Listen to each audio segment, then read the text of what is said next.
everyone. Welcome to the Headliner PodPod, where we discuss podcast episodes from within the Headliner family. It's kind of like Oprah's book club without Oprah or books. Today's podcast is Rocket Ship FM. It's hosted by Michael Sacca and Mike Belsito. Here's a little bit more about that podcast from their website.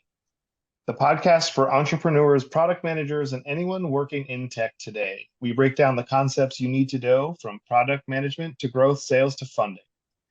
We'll bring you stories that will inspire and insights that will change the way you think about product and business. So that's a little bit about the podcast itself. Today's episode from that podcast is, Will Robots Take Over the World? We delve into the world of humanoid robots, highlighting their journey from past disappointments to their current state of development. We'll discuss recent advancements in their mobility and capabilities, including their use in Disney's live shows. We also raise questions about the societal impact of these robots and tease an upcoming segment and even talk to the robots themselves. So before we get into the discussion, let's just do some quick intros. From the Headliner team, we have Jesse. Say hello to the folks out there, Jesse. Hello, everybody. We have Nicholas. Howdy. Christy. Hello. Dash. Hey, everyone. Max. Hey, happy to be here again. Thanks for having me back. And Elissa. Hi, everyone. All right, so now that we're all here, we're all introduced, let's discuss. What did you guys think of the episode? I think it was interesting. I think there's a bunch of different ways to bucket what we want to talk about. There's the production side, the content side, and maybe the way that people are promoting it. But I think from the production side, I loved how there was music going the entire time. It's just kind of shoelaced the entire podcast front to back, which is this nice little ambient, almost this lo-fi thing. It's fantastic. The production on this podcast was just incredible. Yeah, I actually have a thought I'm going to add real quick on the production. Since we're going there, this podcast reminded me a lot, production-wise, of Radiolab. And on top of that, I think Michael Sacca his voice is in the same tonal family as Jad Abumrad, the host of Radiolab. And so I couldn't kind of separate the two in my head, and Radiolab isn't super active. And I was like, oh, maybe this is the future of this kind of a podcast. That's actually a really cool idea. Oh, sorry. Oh, no, you go ahead. That's a cool idea to find. Is there a tool out there that can find podcast hosts that sound like the other podcast hosts you listen to, matching their tonal ranges, so you can kind of jump back into that type of vibe? Write that down, Max. Sounds like write that down. I want a podcast filter that only plays baritone podcast hosts. Yes. Or some nerdy guys listen, I want a range between 1,257 hertz and 26. That's what I want specifically. Yeah, the NPR core filter where it's just people who talk and then whisper and talk again. Yes. I listen to one podcast very specifically because the voice helps me sleep. So I would like to mix it up, because it's I'm running out of the same episodes or I don't want to hear the same episodes anymore. So I would find that very beneficial for sleeping purposes. Like we said, Max, write that down. Yeah, we're not even 2 minutes in. We're already on a tangent and have a new product idea. So I think good podcast episode so far. All right. Totally. Well, let's turn it up. Let's switch over to the content first and talk about that a little bit. I really enjoyed how it kind of started with the clip from Megan. That movie is incredible, and I feel like a lot of people would have leaned into a quote from Terminator, and they do talk about Terminator. You can't comes up later. You can't not talk about Terminator. But starting with the quote from Megan, I thought was okay, so these guys are having a lot more fun than I thought that they would. So that was just great. And plus the quote at the end where they're talking, the conversation that they have with, I don't remember the name of the actual AI that they're talking to, but when she was being super creepy and joking, saying just kidding about taking over the world. Yeah. It was just fantastic. Doesn't Megan just seem like Child's Play redone? Yeah, just ever so slightly. Yes. Yeah, I haven't seen Megan, but just what I've seen, it just seems like Chucky. Chucky was kind of the first robot, anyways. Yes. Not a new idea. Yes. Megan's amazing. I have to see it. Yeah. You gotta go check it out. I don't like clowns and I don't like robots. So those are the only two like I will watch. Megan's a doll. She's a little kid's doll. She's not a clown, for the record. Yeah. No, I'm just saying in the realm of horror things, can't do clowns, can't do robots. Like, but Megan, no, can't do it. So actually, Elissa, when it comes to this episode, did you have a problem getting through it? Because it's all robots. Well, I listened to it multiple times actually for like a fun little marketing project. But anyways, outside of that, I was like slightly terrified. Yeah, when they were talking to Sophia and she was like, "Oh, I mean, I could take over the world, but I won't because I have an off switch." I was like, that's a terrifying thought. Like, I don't want that energy anywhere. But it kind of kept coming up a lot in the podcast too. So I was like, that's freaky. They talked about Disney. So that was like a little bit more like happy thoughts. Not so much like, hey, a robot might like take over the world or something. But yeah. The Disney robots are taking over a job. Yeah, that's what I was intrigued with. I was like, oh man, so they're like doing like union busting, but with robots. ever so slightly. But okay, wait. So they made it sound like they were going to talk about like, oh, this is what stuntmen think about these like stunt robots. Did they ever actually go back to that? I'm just realizing now. I don't know if they ever circled back on that. No, they didn't. I know like it's a point of contention amongst some stuntmen to be like, hey, but I want to risk breaking my leg to do a somersault to Spider-Man, you guys. Yeah, that was a goofy little section. That Disney robot is funny though. I have seen that in real life, and it face planted cool on the wall. I had to pull up videos after that segment just to see it because they mentioned the video. And they said the robots never make a mistake, but I guess they face plant sometimes. Oh yeah. They do. So okay. Also, when I was like working at Disney, we had animatronics in like most of the rides, and they were like a big problem because they'd always break. And then like kids would be terrified because like there was this one robot and it had this arm motion and it would always pop out of the socket. So you'd see this like large robot like waving, popping and locking, wires like exposed, and then children were crying. So the robot doing the robot. Yeah, pretty much. Yeah. So anyways, that's my bias against robots, but that's just me. I came in terrified and left less terrified, of like kind of underwhelmed about them overtaking the world, to be honest. But like I didn't like research a lot of AI or robotics before. I mean, just what you kind of see in the news casually. But I think we got these people the humans got these robots beat. Was kind of my takeaway. Well, the robots that they were describing in the episode sounded a lot like the ones from the Jetsons, like Rosie rudimentary language. It's like, it's exactly. I was like, I mean, like Rosie could probably take over the Jetsons, but I mean, why would she want to?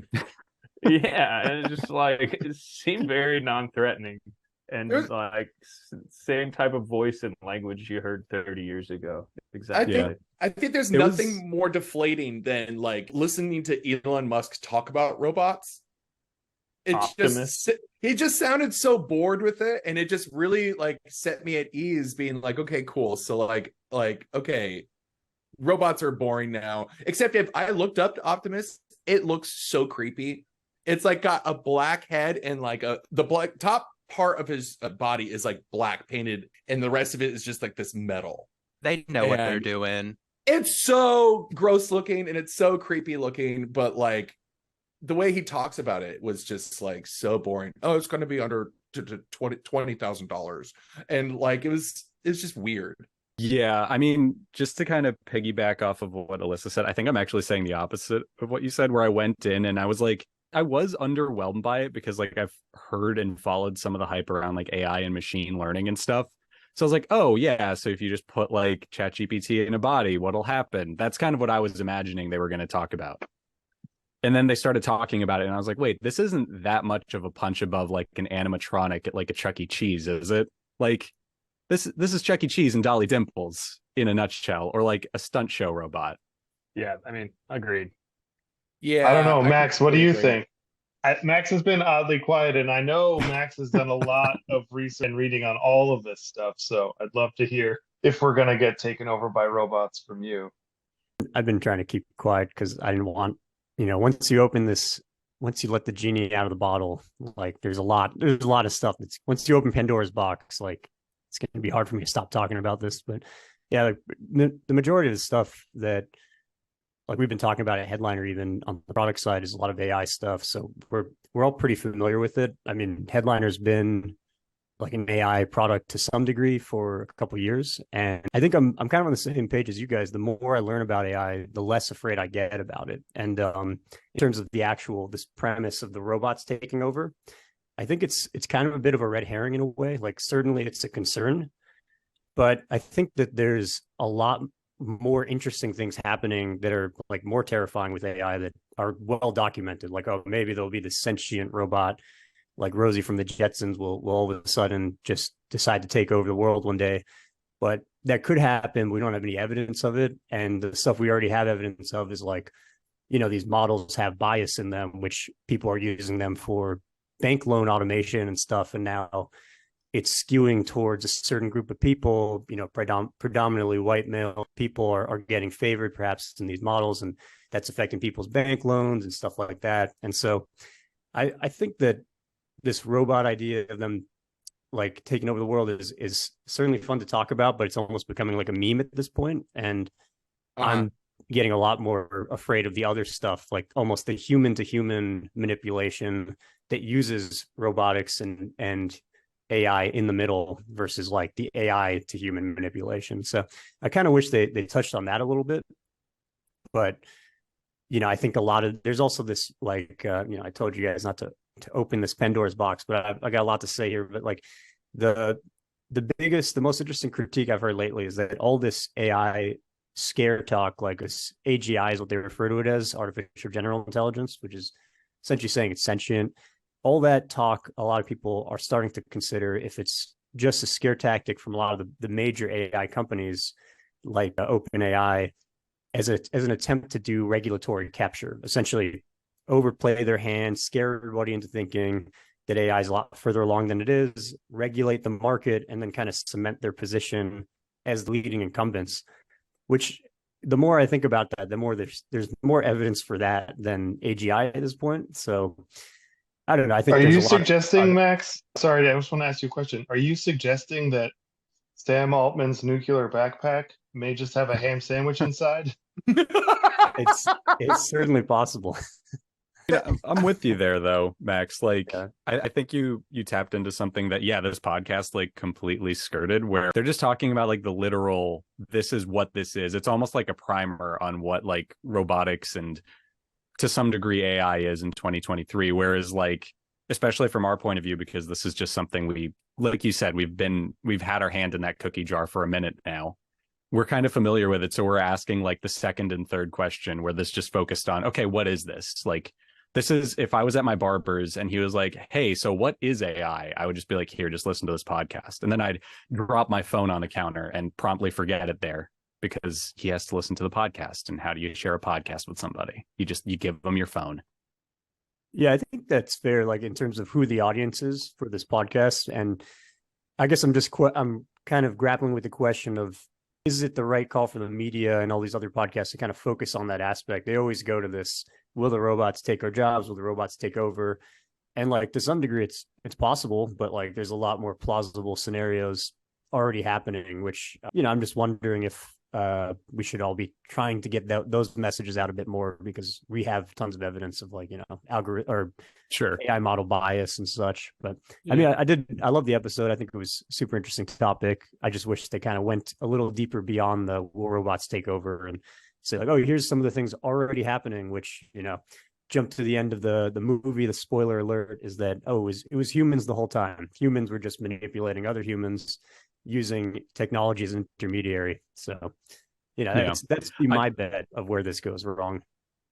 I think one of the major things I would have enjoyed from like this podcast, which like Max, I did enjoy it. I actually thought it was really interesting, and it was a nice like refresher course for me almost, because stuff like the Disney animatronics, like I completely forgot those existed. But I would have loved to see them like start to ask those questions, but also just start to say like, what we're being told is that it'll become Rosie the robot or whatever. It'll clean our houses for us in the future. It'll become a super Roomba, if you will.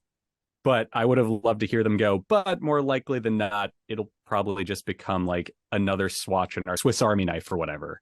Like, oh, it might handle the mopping, but we still have to like kind of dry our floor off afterwards or something. That seems like a likely scenario. I think the other one is like the company making it will start using it to spy on you and like sell advertisements to get around what you say and so it's like it's an amazing technology. Like there's so many ways to use it, and there's so many good ways to use it and so many bad ways. And I think it's really interesting to start to get into the ways humans are gonna, like the human to human alignment problem around this stuff versus the humans to machines. Because I've not seen a machine by itself attempt to manipulate me, but many humans have. And you know, the emails about the prince who needs like a loan to get his kingdoms, I don't know, whatever that the famous Nigerian prince scam. These are like, you just look at all the evidence around us of ways that people are using technology today, like email, and then just automate it with AI, and that seems like a very likely outcome for all this. So I think that's much scarier than the robots taking over. But I think the scary part, I think the whole like of the entire podcast, there was one part that they didn't jump on, but if you know anything about like government agencies, they talked about the DARPA award. There was a entire section of like, now satellites, GPS technology, all of these things came from DARPA. Like DARPA is like a United States government agency that totally is not really a great agency, but creates a lot of wild stuff. The fact that they were having some kind of a reward for robots, that's what pricked my ears, where I'm like, okay.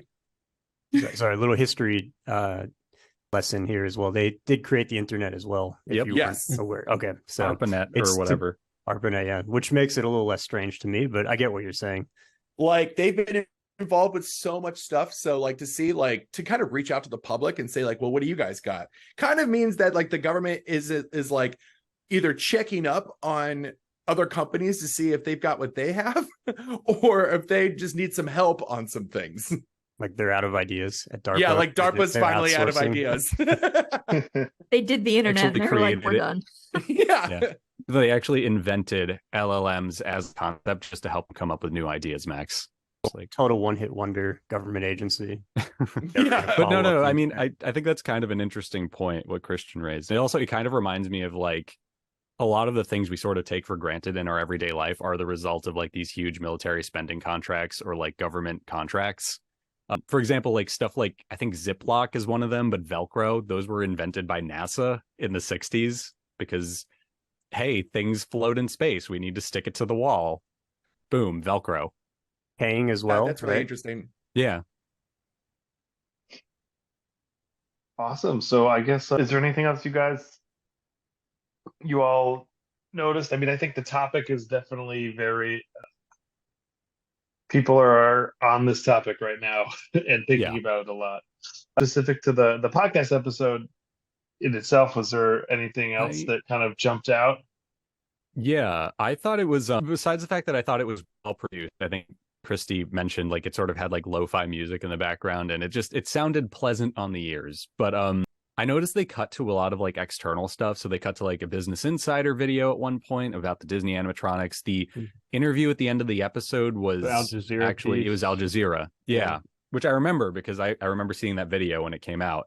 But and they're a Headliner user, so shout out to Al Jazeera. Plug there. That's why I remembered. But no, I thought that was really cool and well done and produced. But it stood out to me that huge like swaths of the episode were just the cutaway, and I would have liked to hear their feedback on it more. Like maybe a 15-30 second primer on what it is from the video, and then they can just finish the story for us and tell us like, oh yeah, I agreed with this, or I thought this was interesting. The show was very tightly scripted to my ears, which is awesome. You want something to be tightly scripted so that you don't go off on long meandering rambles about Velcro. But like, you know, I would have liked a little bit more chatter in between stuff. Even the ad that they had in the middle of there was like on what's the way I want to say this? even the ad was completely on brand with their podcast. It was for a software. It was just software company. It was like, it didn't even break its stride from doing the part of the podcast to the ad, back to the podcast. It's all on brand, shoelaced together. It was like incredible.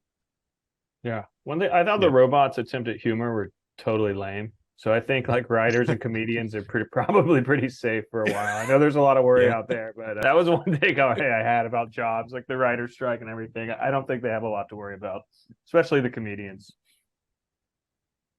I mean, that's a hard thing to write, humor. Yeah, for sure. Like, it takes just because you use just kidding doesn't mean it's comedy. Right. You mean I can't write an angry email and just end it with lol JK? This is I mean, you can. That's actually that is funny. That is kind of funny, but it's not Oscar funny. Gotcha. So I'm a bottom feeder. Bottom feeder, Nick. No, but I think that's another thing that would have been really interesting, like just to dive into that. I know that's more the AI side than robotics, but yeah, we live in 2023. Like those two are, I know they aren't synonymous, but they certainly feel like they are. You know? Yeah, we're getting closer and closer. I think that was actually thinking about that, where everyone was kind of diving into AI side. I'm like, wait, this is a robot episode. Oh, that's just how close we are.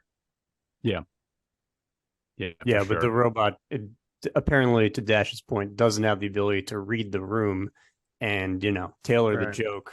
Yeah, in a room full of humans, maybe don't make like a human domination joke. Just like sketch comedy.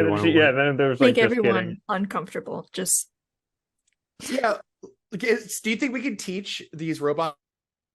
We can absolutely teach the robots.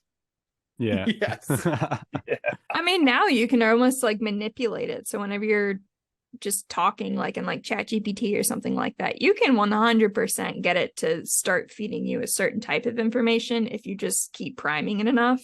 So I do think that you could manipulate like a larger non-AI based, well, I mean, you know what I mean? Like robot, like humanoid robot, not typing to robot. Yeah, and the concern around jobs, I think the robots will take some jobs, but I think humans inevitably will become stronger because of this, and the jobs in the field around robotics will outnumber the jobs that the robots take. So I see it as a net win for the humans, human race. Team human. Yeah, Team human here. I have a weird thing from that. My partner works in construction, and there is a massive thing happening where we're starting to be able to 3D print houses. Wow. Like there's some houses that basically you set up like this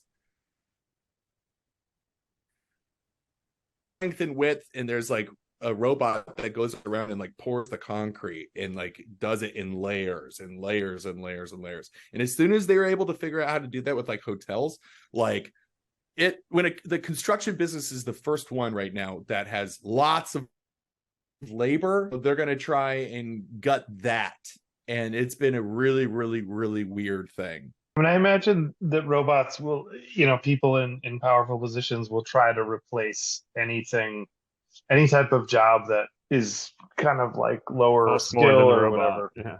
They'll probably try and just replace it with robots, and then we'll probably have a revolution of some sort once enough people are out of work. So just a small little revolution. Just probably.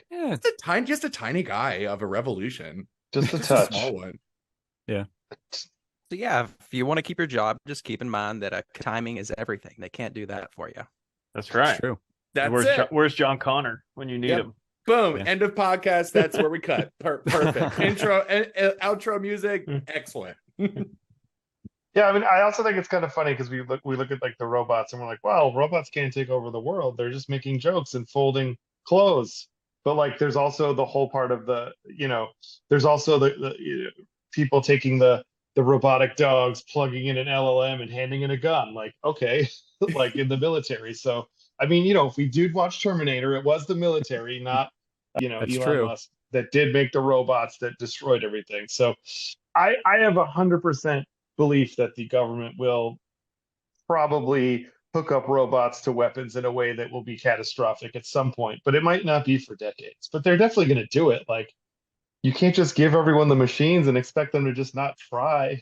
We're already dropping bombs with drones. I mean, we're not far off. Can't give them $100 trillion budget and expect them not to. Yeah. I mean, come on. They got to spend the money somehow, guys. I mean, when's the next MIT video that shows like their next robot that they're working on? We've all seen the parkour videos. We've all seen you mean the Boston Dynamics? Yeah, like the one that is like the one they didn't even talk about it, which like maybe we don't have to talk about it, everyone. Everyone just knows that those weird Boston Dynamic dogs and people. I mean, everyone knows them because they are just that impressive. I feel like that was a weird omission. I've heard rumors that those videos are like take 100. The dog finally didn't tip over, but you know.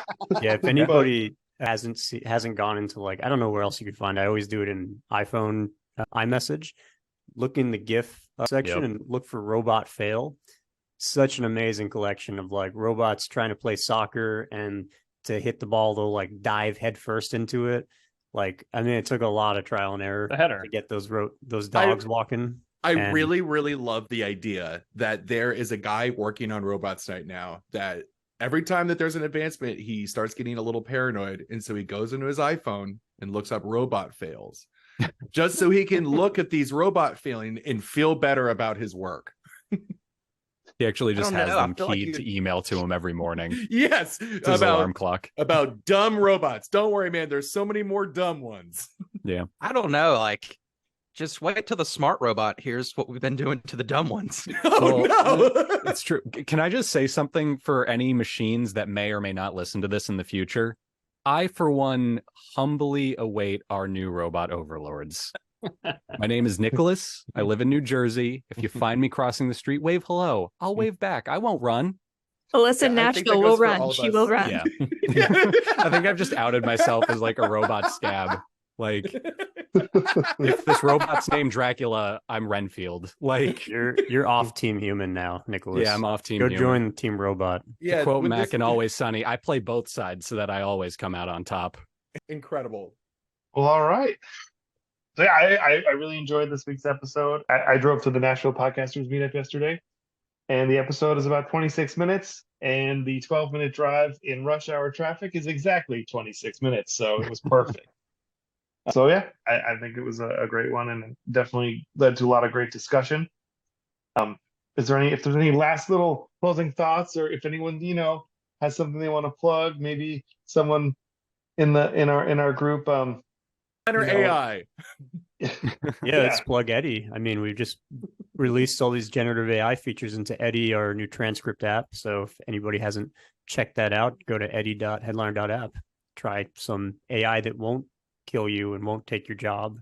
It's not going to take over the world. It's going to take over your audience. It also can't fold your laundry, but it can do a lot of other stuff. Well, all right. Thanks, everyone. Until next time. Stay safe out there, people.